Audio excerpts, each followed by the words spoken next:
Great. Wonderful to be here and to continue to be here. And I'm here for a few more weeks. So really happy to chat. And I'll tell you about very recent work that I've been doing with Tal Hellman, who's a student at Weizmann, on distribution testing and interactive proofs. I'm also very interested in complexity theory at large, fairness, algorithmic fairness. So happy to talk about any and all of those. The talk today will be about interactive proofs for verifying the unseen, to have a dramatic title. But the talk really is about kind of the foundational question of statistics, and a question that's central nowadays in computer science as well. We have an unknown distribution. Okay? Maybe we know the domain that the distribution is over, or we have a bound on the size of the domain, but we don't know what the distribution is. We can sample from it. And we want to approximate properties of it. And we want to learn things about the distribution, whether it's over people or over species. So kind of the canonical example or the mythical story in statistics is this expedition of Corbett, who was a naturalogist, I'm not sure. Anyway, he was studying butterfly species, and he took an expedition to the Malay Peninsula in the 40s to find new butterfly species. And he spent 2 years there, and he identified some butterfly species. So, he sampled different locations on the Malay Peninsula, and he saw some types of butterflies. He saw a few blue ones and some red ones and some purple ones. And he came back after 2 years, very happy. And he wanted to know, he had such a good time, he wanted to know how many more species would he be likely to discover if he went back on another expedition. So he went to the famous statistician, Fisher, and he said, here are the species that I've seen, and here are, I've seen so-and-so occurrences of each species. How many more species am I likely to see if I go back for another 2 years? And Fisher came up with a very beautiful estimate. It's not the point of this talk. The point of this talk is that we have a seen part of the distribution. This is what Corbett saw. He was on the Malay Peninsula, and he wants to know something about the unseen part of the distribution, a general property of the distribution, maybe how many species there are on the Malay Peninsula, maybe how many he's likely to see if he goes back for another 2 years. And that's the motivating kind of question for the talk today. Okay, so maybe Fisher says you're likely to see 2 more species if you go back, the orange ones and the green ones. The Japanese didn't mind him being there. He's an American on the Malay Peninsula. We can go to the history. We can go to the history department after the talk and find out the context. Okay, so that's a nice story. Getting a little more into our language, we have this unknown distribution. Okay, and it has red items and the size. It's not necessarily the scale, but what I want to say is there are 3 different distinct items here, and sort of the size of the circle is supposed to indicate their probability. So it's not a uniform distribution. The red items have more probability than the green ones, and the blue are sort of in between. And we want to know things about this distribution. What might we want to know? Maybe its support size. It's a little tricky to define because, of course, we don't care if an element has exponentially small probability. We don't care about it. But for a proper definition of support size, we want to know what the support size is. Maybe the Shannon entropy of the distribution. The distance, is it close to uniform over n elements? Okay, it's always over a discrete distribution over support of size n. Is it close to uniform? Is it far from uniform? So these are great questions to ask. Before you get too enthusiastic, let me tell you sort of the mixed news, or kind of bad news. This can be very expensive. Okay, so in particular, starting with the work of, in the work of Laskova et al., talking about additive approximations to the support size or the entropy, and the tight result by Paul and Greg and Paul Valiant, you need a nearly linear number of samples in order to estimate any of these quantities, okay, to within some additive approximation. Okay, so with n log n or n log squared n samples, you can just get you can completely learn the distribution. And if all you want to do is, estimate the support size or the entropy, essentially you're stuck. You need nearly the same number of samples. So within some additive, do you want log the support size, maybe to say? Or yes, the support size, I mean log the support size. Thanks, that's a good comment. And for Shannon entropy and distance from uniform, I'm just talking about constant approximation. Sure.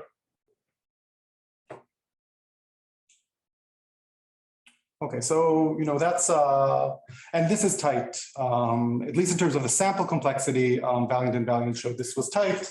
Notice also that it requires a large running time because once you need to sample, you also need to see the samples that you're taking. Okay, so why am I talking today? It's a well understood or fairly well understood question. I'm talking because I want to talk about a variant of this question or a slightly different twist. So approximating these quantities, learning ourselves about the distribution is expensive. And the question I want to ask, as a theoretician or as a complexity theorist, what about verify?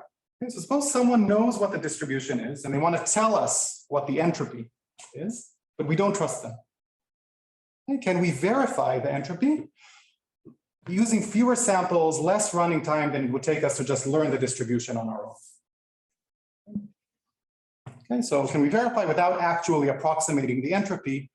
H of D is the Shannon entropy throughout, without actually approximating the entropy on our own. So what do I mean when I say verify? I mean in the sort of complexity theoretic or cryptographic sense of an interactive proof. So we have this distribution, and now we have a verifier that doesn't know what the distribution is. Okay, it knows this maybe the support, but it doesn't know what the actual distribution is. We have a prover who claims to know what the distribution is and claims that the entropy is K.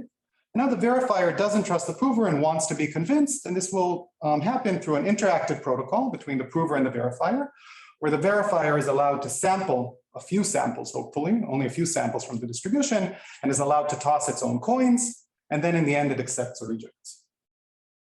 So that's my notion of what a proof means, and what does it mean for the proof to actually be convincing? So we have the standard notions of variants on the standard notions of completeness and soundness.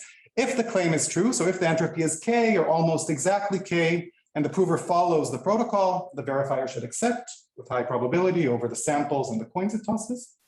But if the prover is lying, if the entropy is bounded away from K by epsilon, the parameter, then no matter what the prover does, no matter how powerful it is, no matter how it cheats, no matter what it knows about the distribution, the verifier should reject with high probability over its coin tosses and over the samples.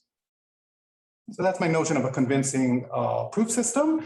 It's very much a continuation of the notion of an interactive proof for computations, of Goldwasser, Micali, and Rakoff. And sort of this variation or something very close to it was proposed more recently by Kies and Gur for verifying properties of distributions. Okay, so can we be convinced? Of course, it's easy to be convinced. The verifier can just take n over log n samples and estimate the entropy on its own and then accept or reject. It doesn't really need the prover. But we want an interesting proof system. So for that, we have to talk about the complexity. Right? We want few samples. We want the verifiers to take as few samples as possible, as little communication as possible, as few rounds of interaction as we can have. And we want fast verification for the verifier. So that's our goal, is to study the complexity of verifying these kinds of properties of distributions.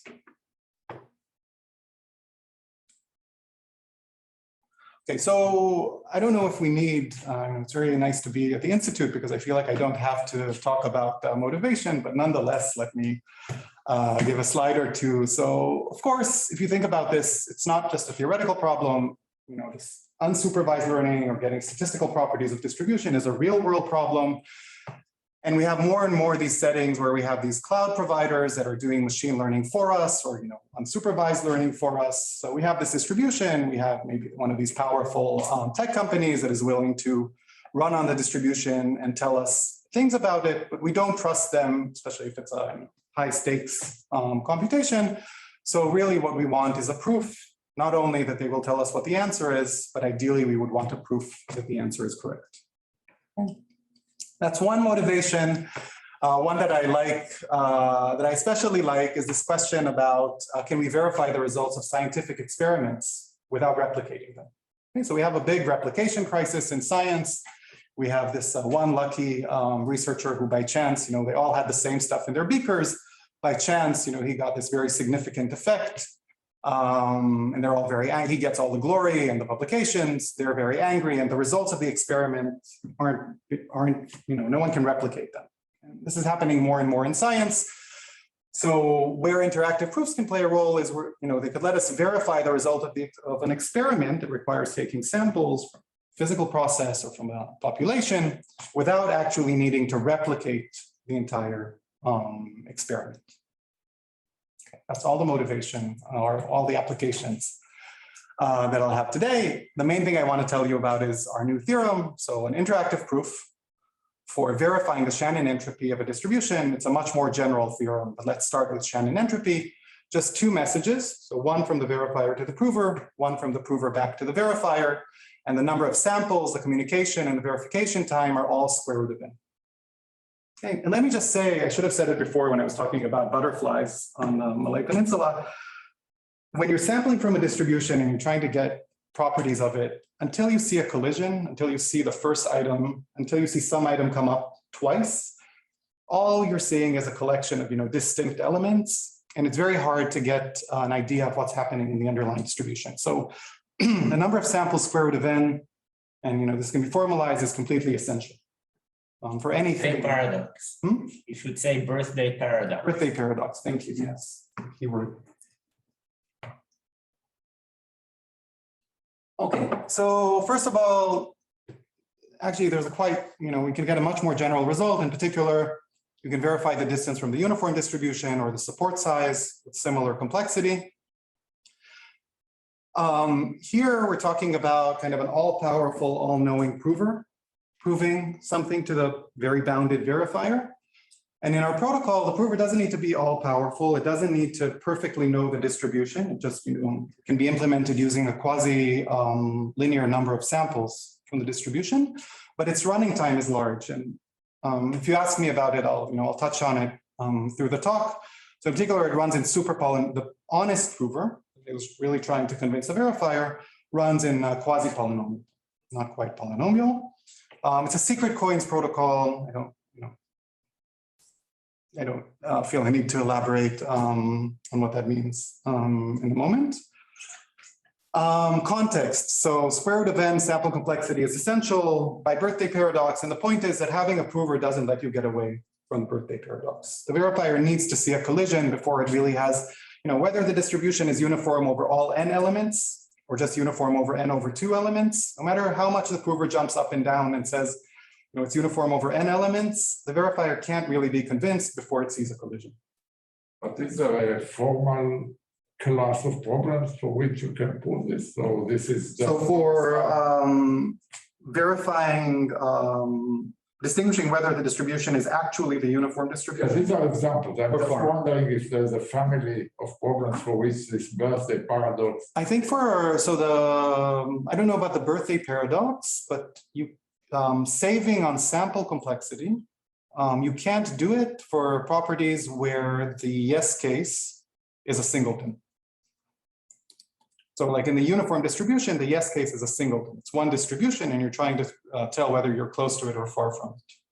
But if you change the question to say that, it's the uniform or very, very close to uniform, and it will not be a singleton then it will... Then it doesn't hold anymore. And in fact, it's the same question.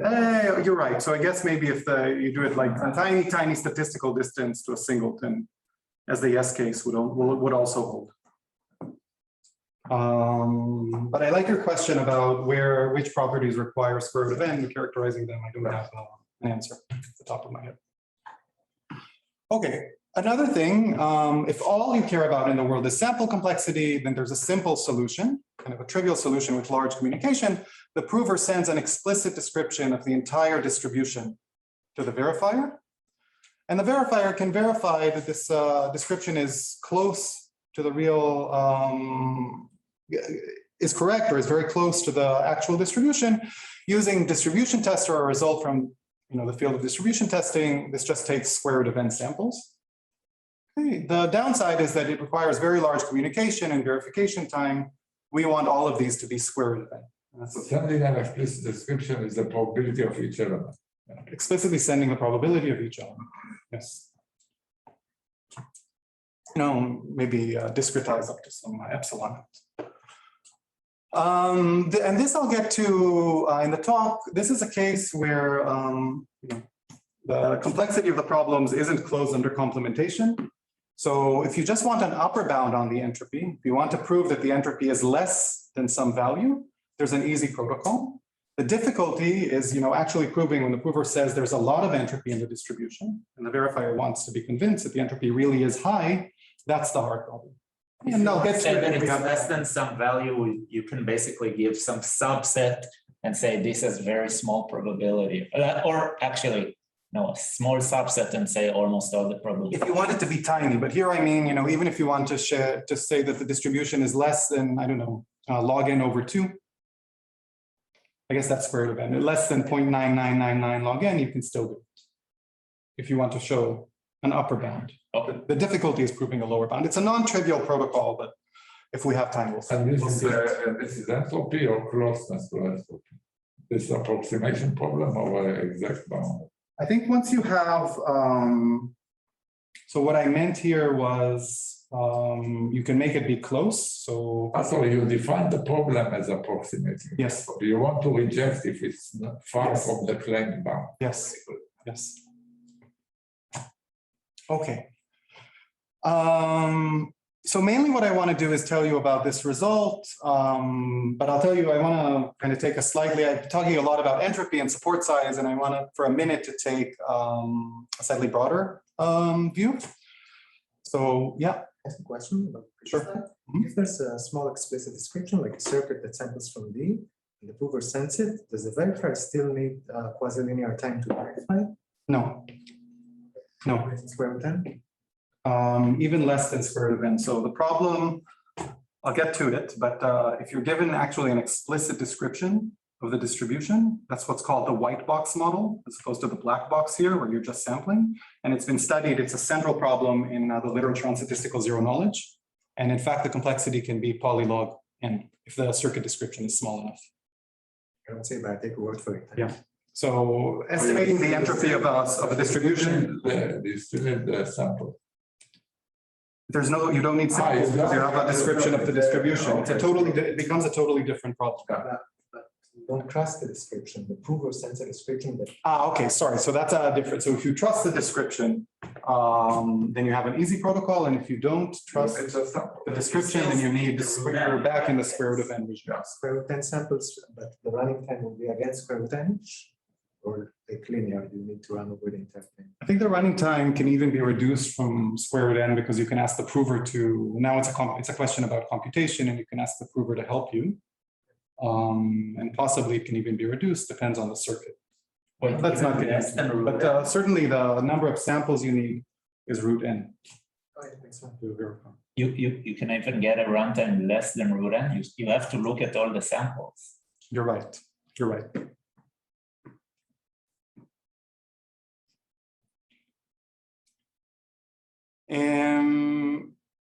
A priori, it seems that way. I'm not sure. So I have a thought that we can discuss over lunch about how you might even be able Prover to. looks at the samples and can give you a pointer. Exactly, to put. exactly, exactly. Okay. Okay, but I think it's important, if we're talking about general distributions, I don't expect a succinct representation. And, this really is the communication, the running time of the verifier.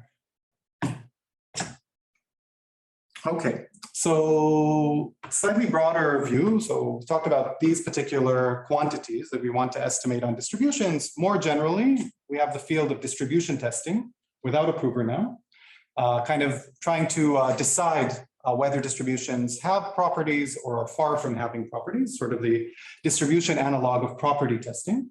Okay, so a distribution property is just a subset of distributions, say all the distributions where the butterflies are red and green, or all the distributions, I don't know, that have a certain kind of histogram of probabilities. That's a distribution property. A distribution tester, similarly to a property tester, takes samples from the distribution, is a decision procedure that wants to accept if the distribution has the property, so it's in the set pi, and reject if it's far from the property, if it's far from n, if the distribution is far from any distribution in the property in total variation distance. Yes. So, and there's beautiful results on many beautiful results on distribution testing. A variant of the problem that makes it a little bit harder once we fix can make it a lot harder once we fix a property is what we call tolerant testing. Okay, and here, the way I'm describing it today, which is not always the way it's described. We want to approximate, we're given a distribution and a property, and we want to not just to accept if it's at distance 0 and reject if it's far. We want to really approximate the distribution's distance from the property, and this can be much more expensive. Okay, that's what's known as tolerant testing. All of these without a prover, and we can define analogs of them with provers, and we will in a moment. One distinction I want to make once we're talking about general properties is, we can have the property that says something like, the number 1 should have probability 1 over n, and the number 2 should have probability 2 over n, and the number 3 should have probability 3 over n. That's a property of distributions. An interesting subclass of the properties are ones in which the property is label invariant. So it doesn't matter what the probability of a particular number or a particular item is. What you care about, what you care about are sort of the probabilities of different items, independent of their name. So for example, having the distribution be uniform over a subset of size n over 2, okay, that's a property that's label invariant. We don't care about which subset the distribution is uniform over, but we want it to be uniform over a set of size n over 2. Okay, so these are the properties that we know how to handle in this work, and that's why I'm making the distinction. The entropy of the distribution is label invariant, so is the distance from the uniform distribution, and so is the support set. Good, so that's distribution testing, decision problem, and here we have a verification problem where we have a property pi. The prover is claiming and focusing on the hard case and the tolerant case. The prover is claiming that the distance of this unknown distribution from the property is delta. The verifier wants to verify. Completeness means that if the prover is honest, so the distance really is more or less delta, and the prover follows the protocol, the verifier accepts with high probability. Soundness, the prover is lying and the distance is bounded away from delta by at least epsilon. No matter what the prover does, the verifier will reject with high probability, and we care about the same complexity measures as we did before. So this is a generalization. Everything we said before, verifying Shannon entropy, support size, distance from uniform can be phrased in this more general formulation. And our general theorem says that every label invariant property has an interactive proof with the same parameters that I told you about. And there's a little star on the every, just because we want fast verification time. And there's a question of, even given, even if you totally know what the sort of histogram of probabilities of the distribution is. So the histogram of probabilities tells you how many elements have probability 1 over n and how many elements have probability 1 plus epsilon over n, etc. So even if you have this whole object, it might still be hard or it's interesting, it might be undecidable, but it might be very hard to decide whether whether the distribution has the property or not. So basically this means that once you know what the histogram of probabilities is, it's easy to decide the distance of the distribution from the property. Okay, that's what I mean by sort of efficiently computable label invariant properties. So what's the description length of an approximated histogram? And this is right. So it's polynomial in 1 over epsilon and polylog in n. it's cheap. It's cheap, yes. It's cheap. Yeah, so I want it to be the prover can give, no matter what the problem is this histogram. right. The prover can give. We cannot trust the prover. Yes, and certainly if you can in polynomial time in this description compute the distance from the property, then we're fine. Even if it's more expensive, then we can use kind of interactive proof magic. But yeah, but I mean the question is how many samples would you need to? I mean, it's a complete problem. I mean, if you got the histogram correct. Right. So there's a complete problem of verifying the histogram, which is actually what we do. Yeah. The protocol verifies the histogram. That's all you need for And then even given the histogram, there's one extra tiny step of actually saying, okay, this is the histogram, this is the property. Are they close or far? And we need that to be efficient. When you say histogram, you mean over a bunch of samples, not over everything. No, I mean there are true ones. So there's the empirical histogram, which for a bunch of samples, we can say how many of the samples have probability 1 over n. That's sort of the empirical histogram. And there's the true histogram, which is really the probabilities of the underlying distribution. The true histogram is the probability. Yes. Yeah, but there will be. I'm trying to figure out just what you mean when you say histogram, how does that differ? I've been talking about the true histogram, but in fact, once the sample is even a little bit large, the true histogram and the histogram of the underlying distribution and the histogram that you see on the sample will be very close. So it doesn't matter so much, since we're always talking about approximate verification and approximate distance, it won't matter so much.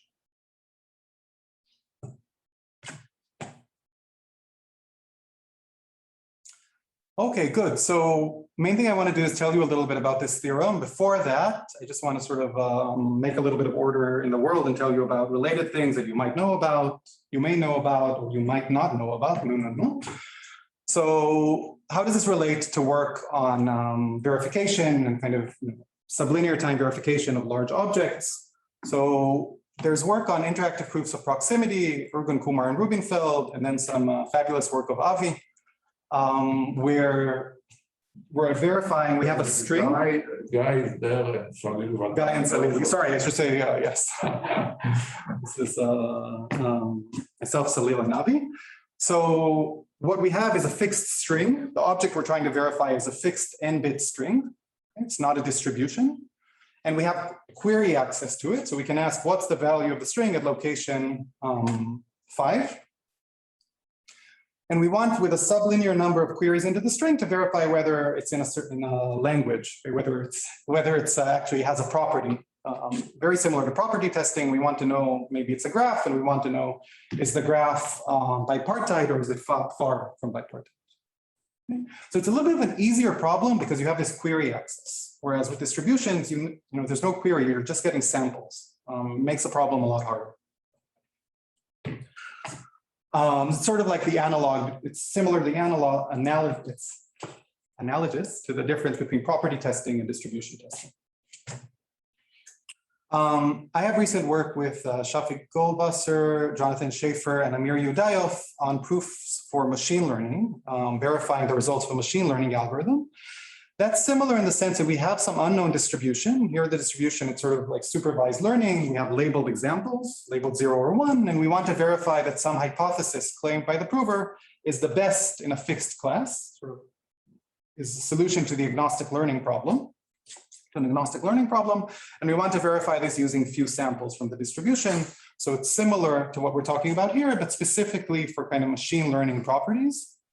Also kind of in terms of the regime of parameters, here we can hope for complexity that's much less than square root of n. You know, if the class has VC dimension d, certainly using d samples, we can verify the claim. And the question is whether we can go below d. So yeah, a little bit of a different setting, but similar kind of problem. Lastly, and this was to Wei's question, there's a lot of work on the white box model where the verifier actually gets a circuit for sampling from the distribution. And this is the correct circuit. The distribution is defined by this circuit. So the distribution D is what you get when you take a random input to this circuit and produce an output. And in that setting, the problem becomes much easier. The problem, for example, computing the entropy of the approximating the entropy of the distribution for circuits that have where the domain and the range are exponential. So the complexity can become polylog in the size of the domain and the range. And in fact, the problem for exponential domains is complete for statistical zero knowledge. It's a whole detour. We'll touch on some of the techniques from these works. But once you have a circuit computing the, sorry, I promised I wouldn't say circuits. But once you have a circuit that can be used to sample from the distribution, the problem becomes different, easier. Okay. But that's not the world we're in. We're in this world where all we have is black box access to the distribution. We want to verify a property. To tell you a little bit about the techniques, let's think about verifying the distance from the uniform distribution. Okay. 2 messages and square root of n samples and communication. So to start, why is distribution testing hard? Okay. Why is the problem hard to begin with? So first of all, we already said, if we're taking a sample, these are label-invariant properties. So the labels, the labels are just random. There's no meaning to the labels. And you take a sample, S samples from the distribution. All you're really learning is from collisions. Right? The only thing that you're learning from this sample is how many collisions there were of each type. You know, how many two-way collisions you had, how many three-way collisions you had, how many four-way collisions you had. That's all you're learning. There's no other information in the sample. Does that make sense? You get a multiset. Yes. Yes, exactly. Okay. So the number of k-way collisions is tightly related to the kth moment of the distribution. When we look about when I mean the distribution now, I'm talking about the distribution that you get by sampling a random item and looking at its probability. Okay, so for the uniform distribution, whenever you sample an item, its probability is 1 over n. For other distributions, you have other probabilities. And the number of k-way collisions is tightly related to the kth moment. If you think about the collision probability, that's a probability when you take two samples, you get the same element. That's just the sum overall. Write it down. Does this show on the video? Does it matter? All the answers. Sum over I of the probability squared. That's a collision probability, right? That's a probability that you see a two-way collision. And similarly, the probability of a three-way collision is related to the third moment, etc. When you say k-way collision, you mean the probability of saying a certain value k times? Yes. Yes. You don't care about the order in which it appears? No. It does. Again, it doesn't matter. You don't learn anything. All you learn is the number of collisions. And the problem is, why is distribution testing hard? We can build, and this is starting with the work of Raskovnikova et al. We can build two distributions, close distribution and a far distribution, that have equal moments, you know, certainly for whatever constant k you want, and even beyond, a little bit beyond a constant. So all of the moments are the same. So if you look at the number of two-way, three-way, four-way collisions, it's the same. So I should say this is I do want to say this is the collision probability, and the number of collisions you see is tightly concentrated around its expectation. Okay, so that's why you don't learn more. Once you have the same expected collision probability, the number of collisions will be approximately equal, and you learn nothing. So we can build two distributions with equal moments, but different distances from the uniform distribution. Okay, so really, in order to distinguish these two, whether the distribution is the close one or the far one, I need a k+1 way collision. Okay, at that point, I'm starting to learn something about whether I have the close distribution or the far distribution. It depends what's the relation between close and k. So now I'm talking about the difference between close and far will be a constant. And I think k can be super constant. Okay, so now I need a k+1 way collision to distinguish these two, and that requires a number of samples. You know, to see a two-way collision, birthday paradox, we need square root of n samples. Okay, to see a three-way collision, we might need up to n to the 2/3 samples, four-way n to the 3/4, and you can get very, very close to n. Paul and Greg Valiant showed that you can get up to n over log n. You need n over log n samples. Okay, so that's why the problem is hard. So if you knew a priori that all the probabilities are at most 10 over n, Still hard. you wouldn't, then you only have two-way collisions. No, why? If the uniform distribution, if I take, you mean with square root of n samples? Yeah. Yeah, so you can't, right.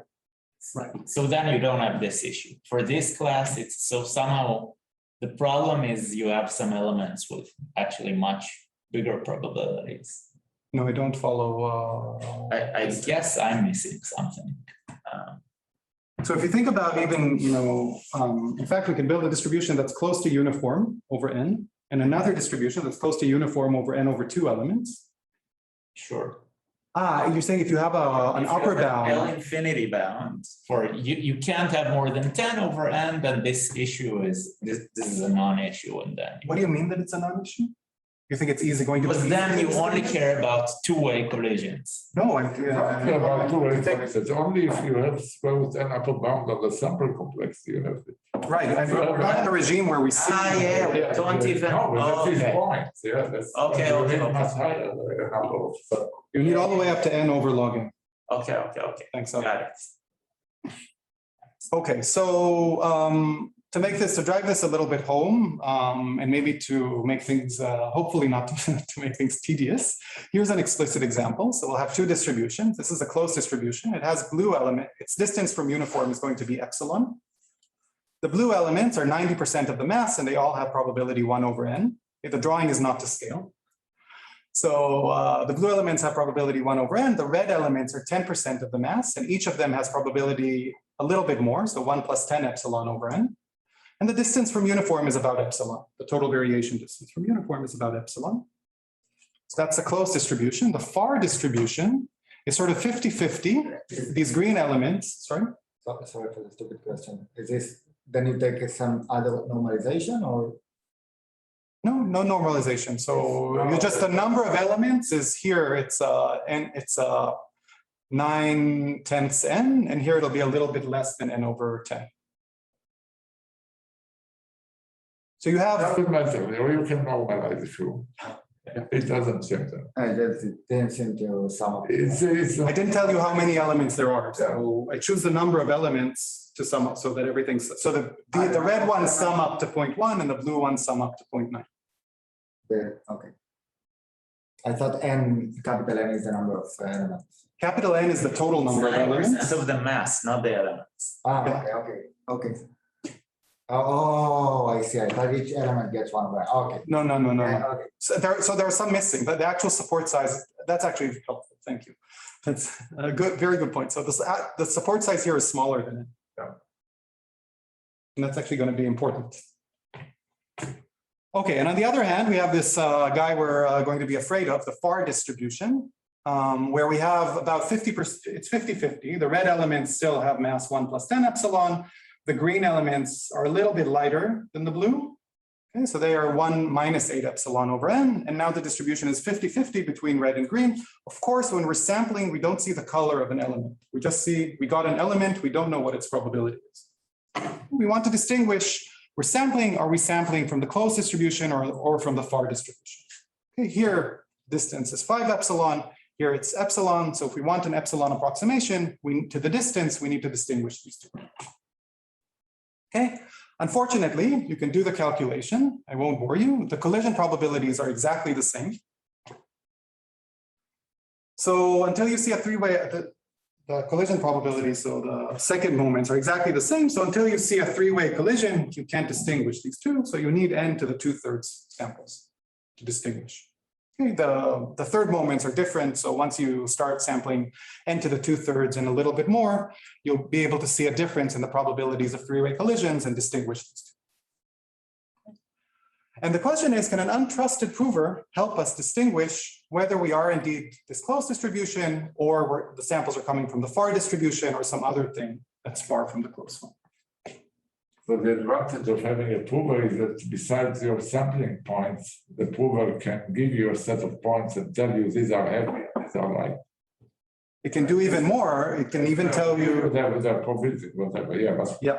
you can look at collisions with a set that is, claimed at least to have some property, which is something. Perfect. So that's exactly what I want to try to do. Okay, so how can we use the prover? The prover is claiming that we're in this closed distribution.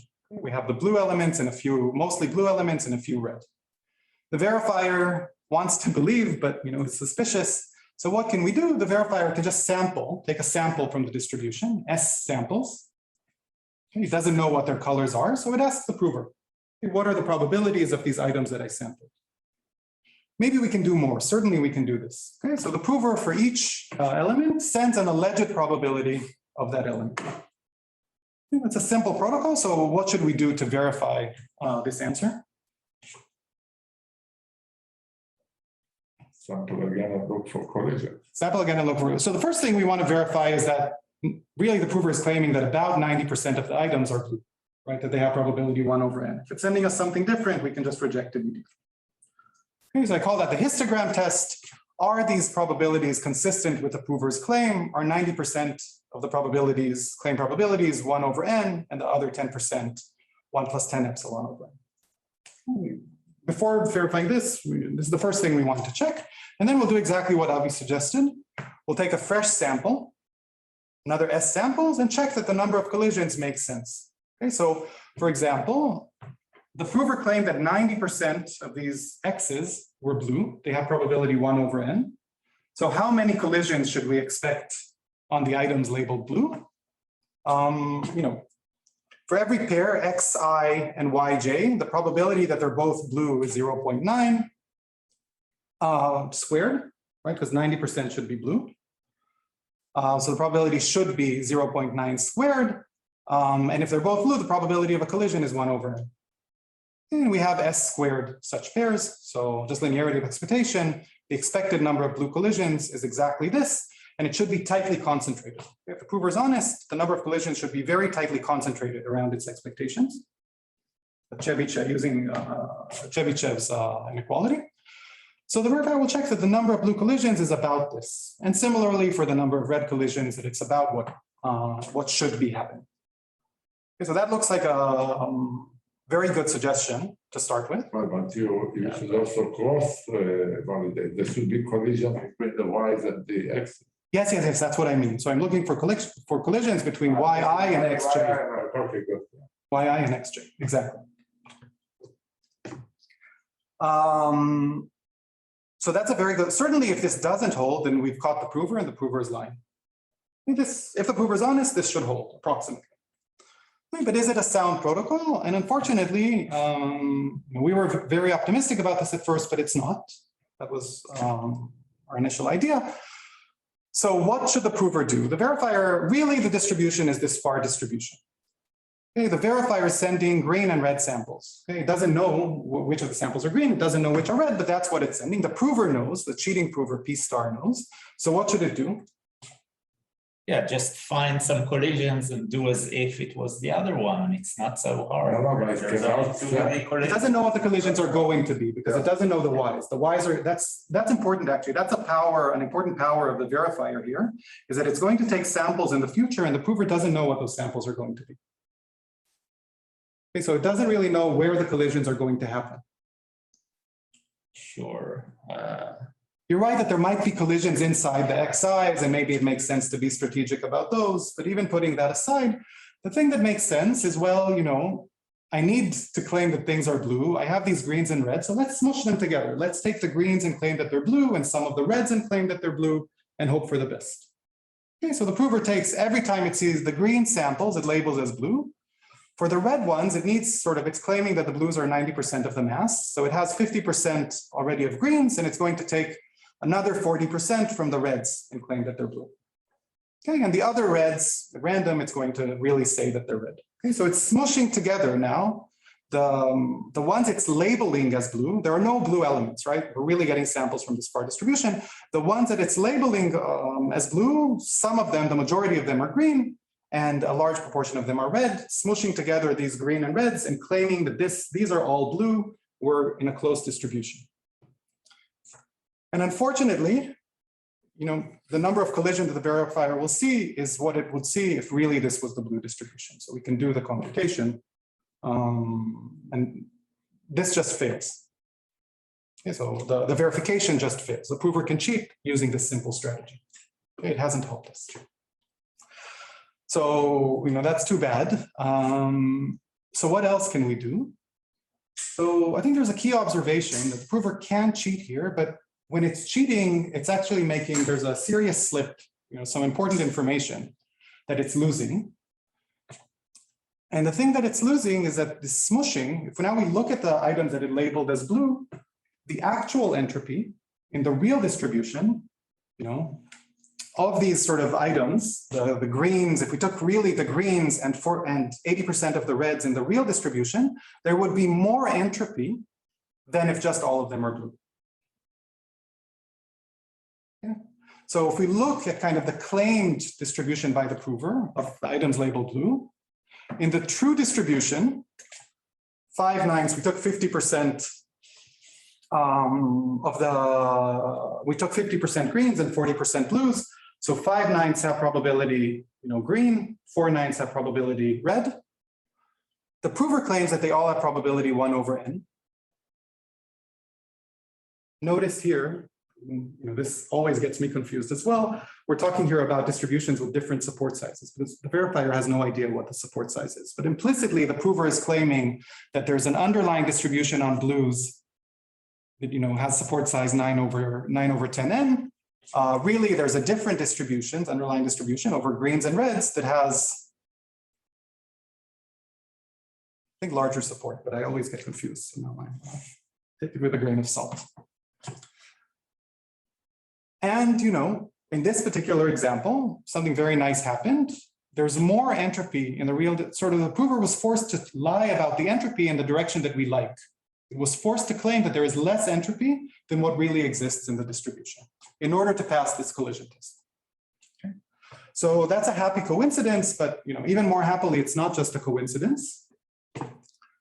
So we have this helpful lemma that we prove that for any distribution, over discrete support, if the distribution is far from uniform over k elements, but has collision probability about 1 over k, which is what happened to us.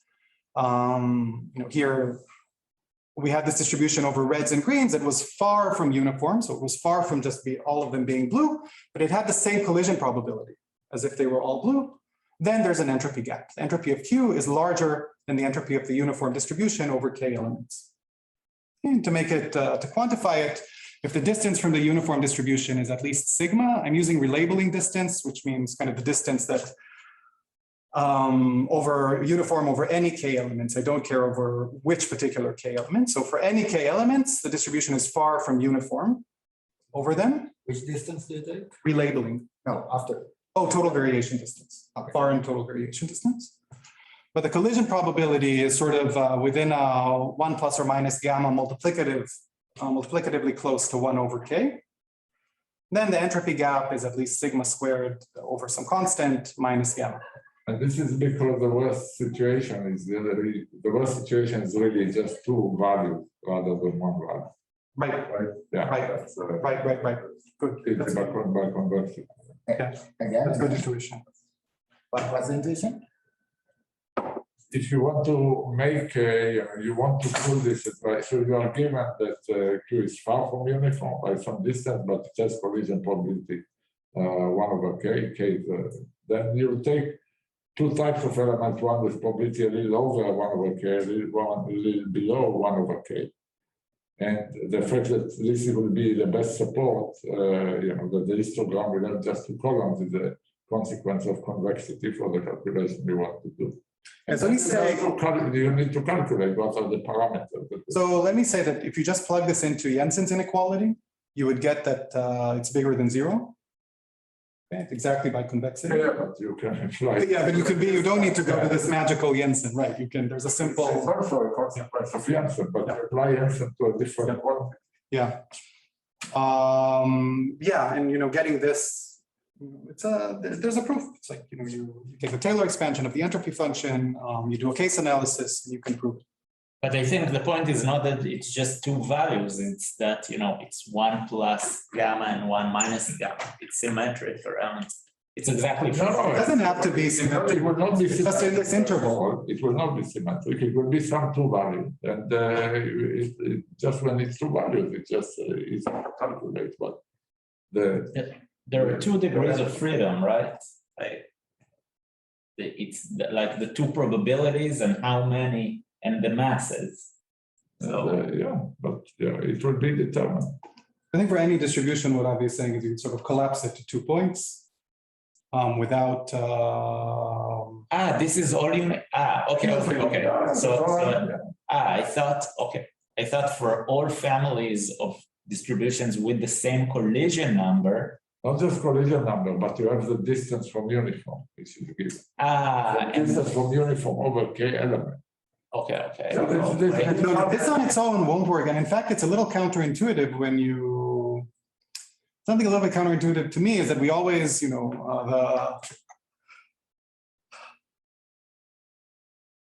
of the distributions that have over k elements that have collision, over the distribution over k elements, the uniform distribution has has maximal entropy. So it's important here that the distribution Q can be over a larger support, right? It will be over more than k elements. And it's relating three different information theoretic quantities, right? The distance from uniform, the collision probability, and the entropy. Right. I don't know. So, and the statement between them, So if this and this hold, then this holds. So if you're far from uniform, but have collision probability similar to the uniform distribution, then you have more entropy. okay, but is it also true that if the collision probability is not similar, but also like some given number, which is not what you have for the uniform, and you're farther from, there's also an extremal point here. Like if you're farther from uniform than some extremal point, which achieves minimum entropy for this collision probability, then you have more entropy.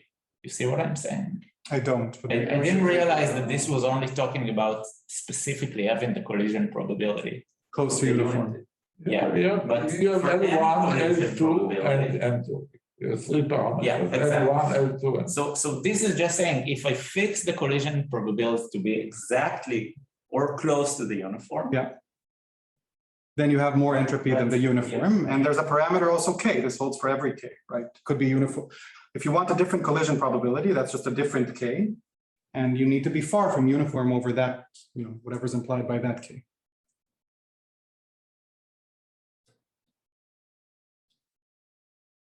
Okay. Mhm. Is that Yeah, I think so. so there's a missing quantifier about there's for all, it's for all Q, for all M, for all K, for all sigma, for all gamma. well, we can fix K.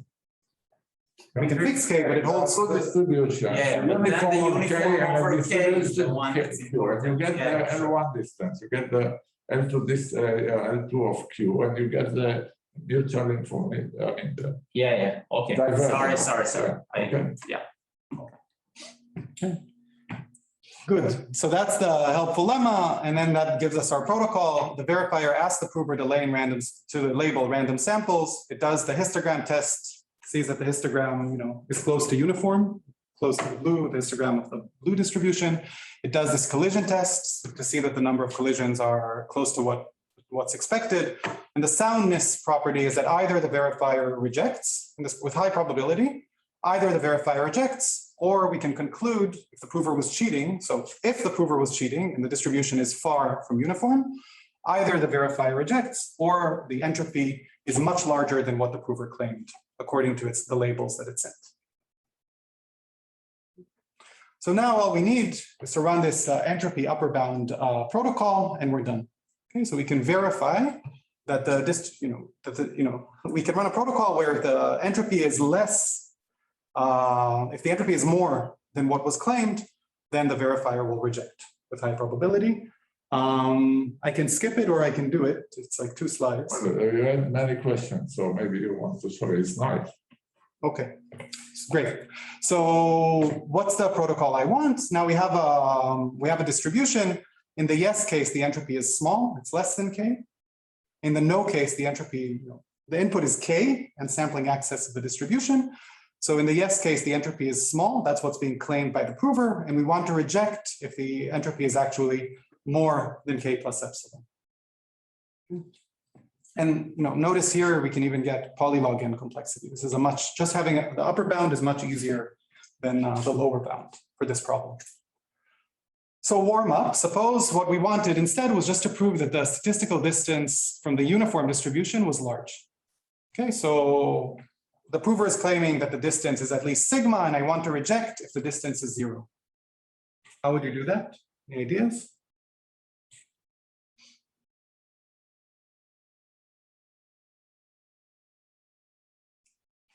So there's if you've seen the interactive proof for graph non-isomorphism, it's a very similar, it's a kind of same idea essentially. So the verifier picks at random, either it samples from D or from the uniform distribution. It sends the sample to the prover, and it asks the prover to say which did I do?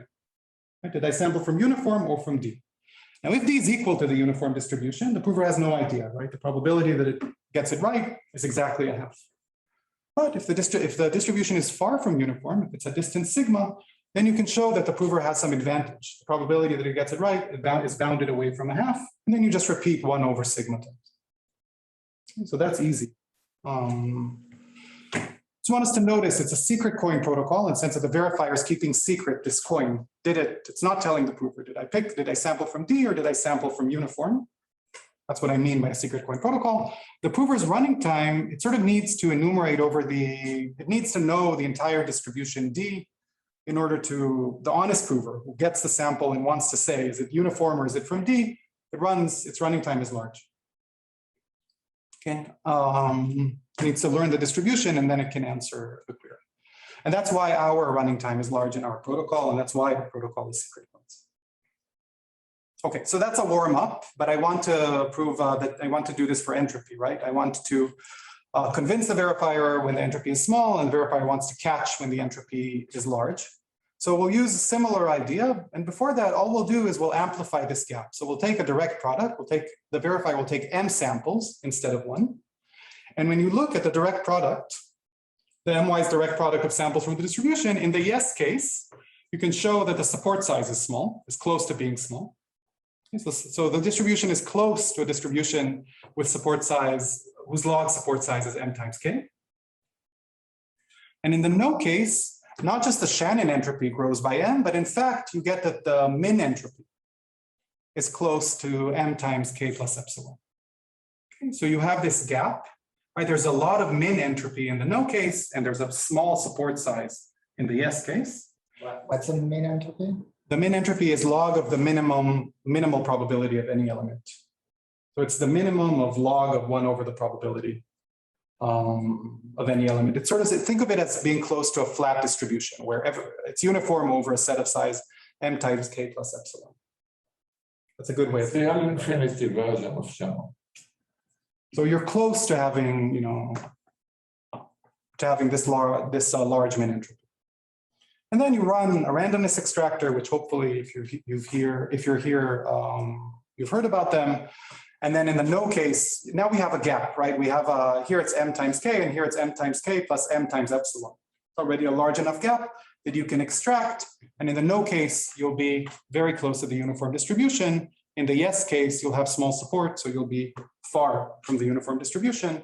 And we're back in the warm-up case. Okay, so basically, we're going to use the same protocol as in the warm-up, just that with probability 1/2, the verifier takes m samples and runs an extractor and sends the output to the prover. You have to choose the parameters correctly. And with probability 1/2, it's just going to choose a uniformly random output from the range of the extractor and send that to the prover. And it asks the prover, which did I do? So if the entropy was small, then the prover has significant advantage. And if the entropy was large, the prover basically can do no better than random guessing. Okay, so that's kind of the outline of the distance from uniform. The general result, I think these are the key ideas. So again, the result looks very similar. We send samples, the protocol looks very similar. We send samples to the prover labels them. The verifier checks that the histogram is close to the property and runs a collision test on each bucket. Now we're sort of bucketing the probabilities. So we look at the items whose probability is around 1 over n, and the ones who's around 1 plus epsilon over n, and 1 plus 2 epsilon over n, etc.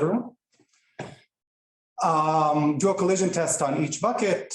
And in the analysis, similarly, we show that either the collision tests fail or the distribution's entropy is larger than what the prover claimed. And then we run this entropy upper bound protocol. There's some additional issues. We need heavy elements, give us trouble. Actually making this go through is pretty technical. You need to decompose the distribution. You want nice concentrations, and heavy items, unfortunately, give us some trouble. So we separate into heavy elements and elements with large probability, like 1 over root n and above. Those we can handle very easily, and then we're left with a remaining distribution where the probabilities are sort of smaller, and we can work with it. The way I described it to you, it's like a 4-round protocol, right? We send the samples, we get the labels, and then we run this entropy thing and get an answer. You need to collapse that to 2 rounds. Spare you the details. So, in summary, actually verifying, this question about decision versus verification, basic question in complexity theory, I think, in theoretical computer science. It has applications, as we saw, and in fact, we can get much more efficient. It's a quadratic gap that's significant, so much more efficient verification for a rich class of properties, right? Shannon entropy, support size, and generally any label invariant property. Really, what Avi said before was right. This is a protocol for getting a histogram of the probabilities of the distribution. And once you have that, you can do whatever you want with it. And the guarantee is that either the verifier will reject, the probability that the verifier accepts and the histogram is far from correct is small. And then you can do with that protocol whatever you want. There are other problems in the regime of distribution testing where you can use this sort of as a sub protocol. Open question. So about the efficiency, dependence on epsilon. There's been a lot of work in distribution testing on optimizing that. We have a quite bad dependence on epsilon. Secret coins. Is this essential? Is it just an artifact of the particular protocol we came up with? Is interaction essential? So we had the message from the verifier to the prover and then a response. Could you get a one message protocol just from the prover to the verifier? Something that to me is particularly disturbing is that the honest prover was inefficient. And the reason it was inefficient was because we had to take this M-way direct product to apply the extractor. And that sort of blows up the size of the domain you're talking about. And then when the prover needs to decide if the resulting, after all of this mishigas, if the resulting distribution is close to uniform or far from uniform, it needs to enumerate over a super polynomial size support. So that I don't think is essential. So it's just a question of figuring out a different protocol. And kind of going beyond that, when we talk about verifying properties of distribution or verifying anything, we might want to learn about a distribution that we can sample from. Can we characterize which properties we can verify, which properties we cannot? I think there's a lot of exciting open questions. That's it. Thanks. Thanks.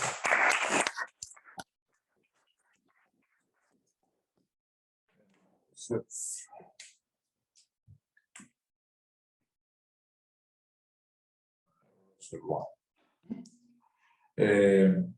it's a collection of properties for which you have the result close under complement via the so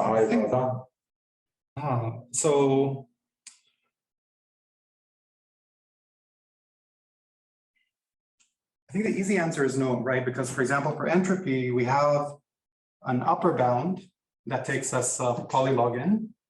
And I think we can show a square root of n lower bound for the lower bound, for the complement problem. What can you allow anyway? So good. So I think there's not going to be sort of an automatic transformation of, given a protocol for a property, getting a protocol for the complement while maintaining the complexities is going to be difficult. I think that's ruled out. And the question is, if you fix the class of properties at square root of n or such, do you have closure under complementation? And that's a great question. I have no idea what the answer is. So you can at least hope to do the complementation that Sahai and Vadan do on the interactive proof level. Right. But they have this, they have a simulator, it's an SDK. So, yeah. So it's a great question. I don't know. But it runs, it does the same, sampling many times and amplifying the gap. There's a general result of the same people who just showed the last slides. It's Sahai and Vadan that studies the statistical zero knowledge properties, which are just, like I said, generalizations of this graph non-isomorphism interactive. So in particular, telling whether, if I give you two circuits, whether with many outputs, whether the distribution they produce are close distributions or far distributions. Well, it seems that, asking the question, it's easy to prove one direction. Let's say that they are far and that they are close. Right. So with query or with query, not with you can the circuits are given. You can sample inputs and see what the outputs are. Yeah, they are given. And so it's a problem where it's totally asymmetric. It seems much easier to be convinced that they are far and they are close, or maybe vice versa, but anyway. And the very general result is that these properties are close under complementation. So, for example, this one, the complexity of proving that they are far and failing when they are close is equivalent to proving that they are close. So I'll mention about that particular reduction doesn't work, and we don't expect it to work because here we have a gap. It uses the reduction from solving the case that they are close to solving the easy case, the case that looks easy that they are far. That reduction uses the description of the circuit.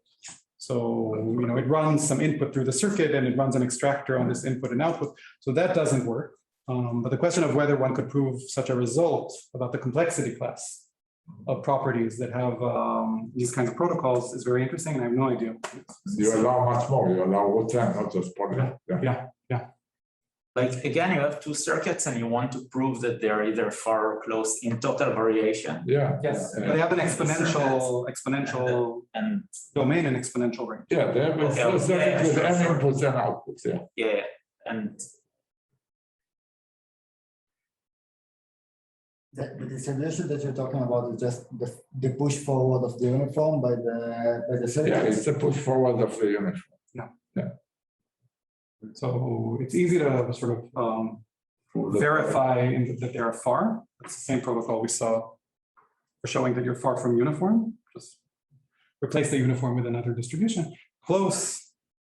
If you come up with it by the end of lunch, then hats off, and if not, then we'll tell you. Close would be like in some kind of a measuring on how far the two circuits are from each other. No, the resulting total variation distance of the resulting distributions. Every circuit defines a distribution. It's circuits that take n-bit strings to n-bit strings. So every circuit defines the distribution. If it takes the input to be uniform, what is the output distribution? Yeah, but I guess that the only question one can ask is, given some kind of a way of measuring the distance between the two circuits. Variation distance. How? Variation distance of the output distribution. Are the two distributions close in variation distance so far?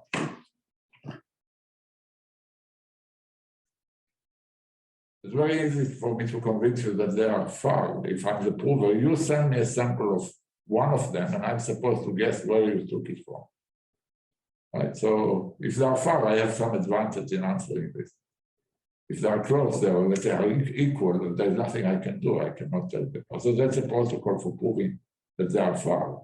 How do you prove that they are close? It's amazing, but the two problems are equivalent, and they are both complete for this class.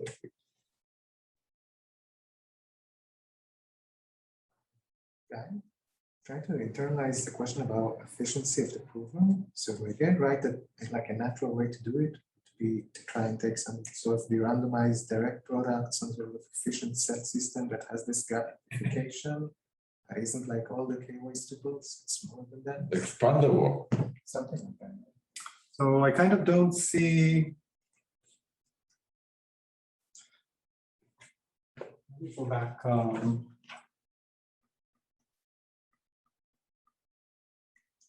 So the problem is that when I run the extractor, I'm going to say kind of the first thing you would think of, and maybe one can think of something more clever. But when you run the extractor, you feed in kind of log. You need to feed in log bits of randomness to the extractor, and sort of you lose log bits of randomness from the seed. Right? That sort of you pay. And in the case of the small support, I don't know to say that those log bits don't sort of immediately go into increasing the support size. Right? Kind of with the extractor, usually what we say is we feed in log n bits of entropy to the seed, and we get out almost all the entropy that was in the source. Source and the seed. And the seed, yes. But my problem or my difficulty is that it might be that all of these bits immediately go into the they do, but I mean, into the output. But still, even the case of small is pretty high, much bigger than the log, right? Say again? This seed length is still smaller than n times scale, right? Much smaller. the seed length is smaller than n times k, but I think I need the seed to be logarithmic, and that already, you're saying maybe it doesn't. It doesn't change anything. No, because I need to extract. Yeah. Or maybe it's too technical, so we can. Maybe too technical, or maybe I'm just being dense and I can use.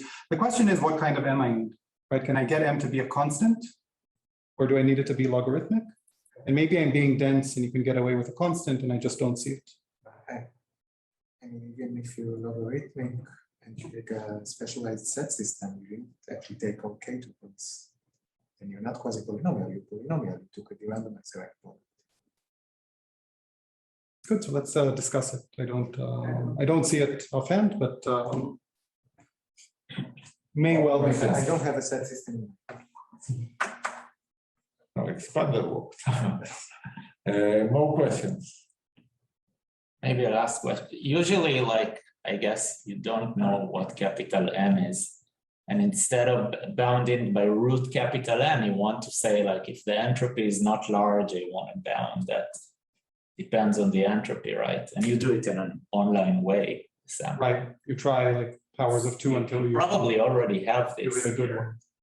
Yeah, I didn't think about, so many times, you can go from the case of known support to unknown by paying a log factor.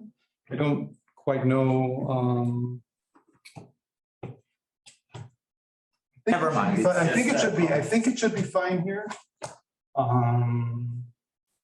There's a little bit of a technical, like for the support size problem, we usually assume a lower bound of 1 over n on the probabilities of all the elements. I think in the case of unknown n, I'm not sure how they define that, but I think it should be fine. For entropy. Maybe you can do it with the collision probability, not with the entropy. Just like sample until collisions and estimate entropy. So I wonder, so I haven't thought about it, but it's a good question. because So there could be one element with a very high probability, and the rest is like uniform over, a big thing. So it's not that simple. So one good question is whether you can get exactly the theorem that I stated without knowing, without having a promise. Basically, the prover will say what n is and whether that's enough. And I think it should be, but I haven't thought about it, so I should be careful. Right, you don't even need to try all the different powers of 2. The prover can just say this is a bound on the set. Yeah, but like I guess my main point was not about not knowing n. It's about n shouldn't matter. What should matter is some other quantity, which is the essential effective size. Yeah, whatever. it's a good point, and I think it's an even better point in our setting than in the usual property testing setting, because we have the prover.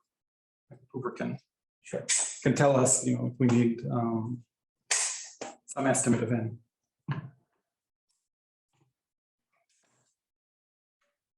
Okay, thanks.